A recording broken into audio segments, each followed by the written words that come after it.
Well, hello again. This is just coming up to the last week of our February practice challenge, and I hope you're all doing okay. And it's been good to join in some of the banter on the Facebook group, and I hope you've been enjoying and getting something out of the various things that I've shared. I thought maybe for this last one it might be good for me to talk about preparing for performances. Kind of as a precursor to next weekend, which I think you probably all know by now that we're gonna have a Zoom that anyone is welcome to join in with on the Sunday evening, so last day of February, and I think there's going to be space and time for anyone pretty much who wants to share what they've been practicing if they want to. There's absolutely no pressure for anyone to do that.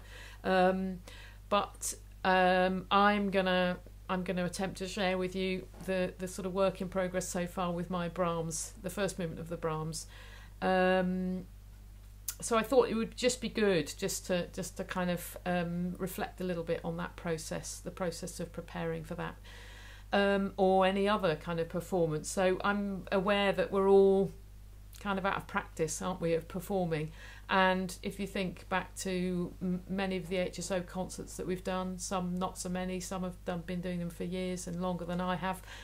Some of you are absolutely, really very experienced, and particularly wind and brass players. I'm very conscious that you have to be very cool and calm, and you have to be really well prepared, and you have to really know your parts. And there's a lot of sort of solo moments, not strictly solo, but obviously lots and lots of woodwind solos and French horn solos and trombone and all sorts, trumpet.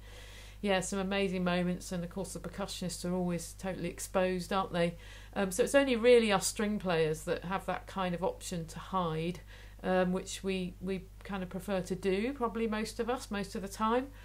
Obviously I'm a bit unusual in that I quite like exposing myself and doing solos and things. I kind of like it, but obviously it's a thing to go through, put yourself through, and it is nerve-wracking, scary. Obviously, some things are a bit more scary than others, but I know that even for the violins and the cellos, if you're sitting on the outside and you're aware that the audience can see you and might be looking specifically at you, that can be more nerve-wracking than if you're sitting on the inside or you're in the second violins. You feel a little bit more hidden. But there are nerves to be had, aren't there? I'm sure, especially when we have prominent moments in concerts, or very prominent. So how do we prepare? How do we think? How do we get around it?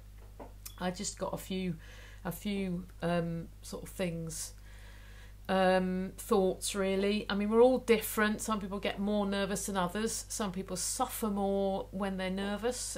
We probably all have nerves to some degree.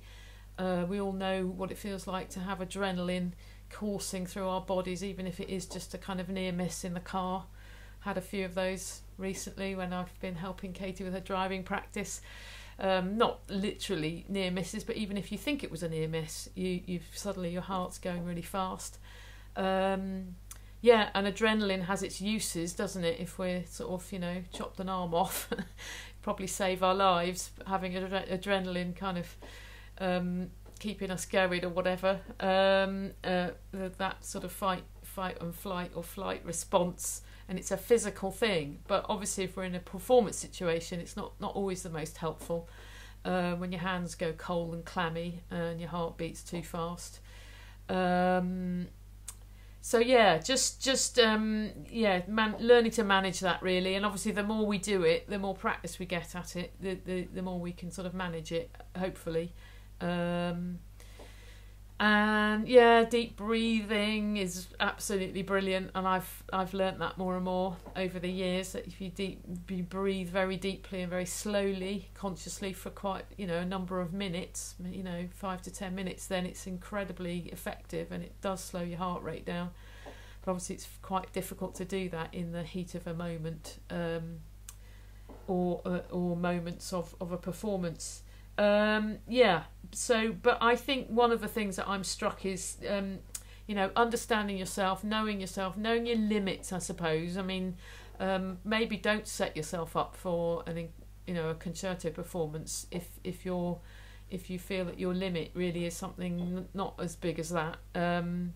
I've had to kind of consider pretty carefully whether I'm really up to doing these big concerto things, so I usually give it quite a bit of time and thought and practice before I'll kind of commit myself.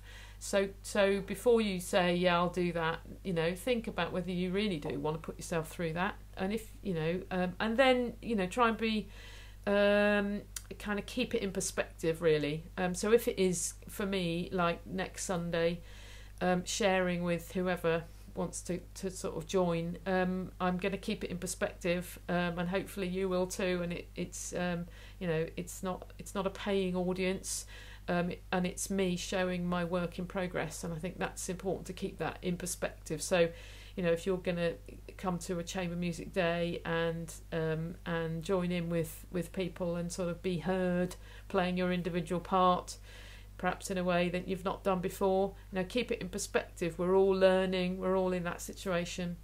If we're going to share something next week, try and we obviously want to do our best, but in reality we probably won't play our absolute best, and I think it's important to know that in advance, so that we don't kind of set ourselves up to fail before we've even started. And it's and we're just sharing, and I think that, I suppose I'll finish with that, really, my thought that actually we play music in order to share it. I would say we do.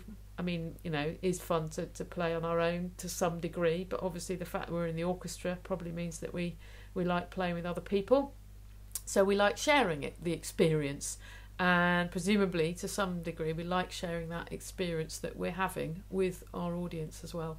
So let's try and think of it as a positive thing, not a negative thing.